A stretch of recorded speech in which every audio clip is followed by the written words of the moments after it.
বাইরে প্রচণ্ড বৃষ্টি হচ্ছিল। ভিজে শরীরে বকুল হঠাৎ আশ্রয় খুঁজতে নীলাদের বাড়ির দরজায় গিয়ে দাঁড়ায়।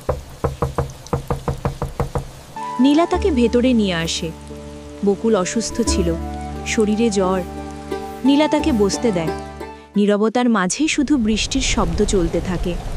অল্প সময় পর বৃষ্টি থেমে যায় এবং বকুল বিদায় নিতে চায়। কিন্তু বাইরে কিছু গ্রামবাসী দাঁড়িয়েছিল। তারা ভুল বুঝে ভাবে নীলা ও বকুলের মধ্যে অনৈতিক সম্পর্ক চলছে।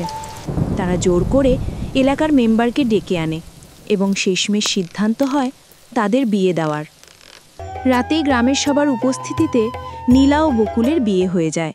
নীলা ভেঙে পড়ে কান্নায়, আর বকুল অসহায়ভাবে তাকিয়ে থাকে। রাত গভীর হলে বকুল অসুস্থ হয়ে অজ্ঞান হয়ে পড়ে যায়। নীলা ভয়ে তাকে পানি খাওয়ায় এবং ঘরে শুইয়ে দেয়। সকালে নীলা খাবার দিয়ে তাকে চলে যেতে বলে, কিন্তু বকুল ঢাকায় যাওয়ার ইচ্ছার কথা জানায়। নীলা জানিয়ে দেয় সে একা যাবে, তাদের বিয়ে তাকে মানতে হবে না। বকুল হতাশ হয়ে বাড়ি ছেড়ে বেরিয়ে যায়, কিন্তু কিছু দূর গিয়ে আবার ফিরে আসে। জানায় সে ঢাকা চেনে না, একা যেতে পারবে না। অনিচ্ছা সত্ত্বেও নীলা তাকে সঙ্গে নেয়।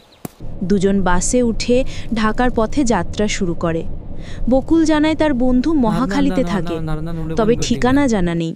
শুধু ফোন করার কথা ছিল, কিন্তু তার নিজের কোনো ফোন নেই। নীলা নিজের ফোন থেকে চেষ্টা করলেও বারবার নম্বর বন্ধ পাওয়া যায়। মহাখালীতে পৌঁছে বকুলের আর কোনো উপায় থাকে না। নীলা তাকে পথ বলে দিয়ে চলে যেতে চায়। বকুল তখনও অসহায়ভাবে দাঁড়িয়ে থাকে। নীলা মনে মনে ভাবে এই ছেলেটিকে পাওয়া তার জীবনের এক দুর্ভাগ্য, কিন্তু ভাগ্যই হয়তো অন্য কিছু লিখে রেখেছে।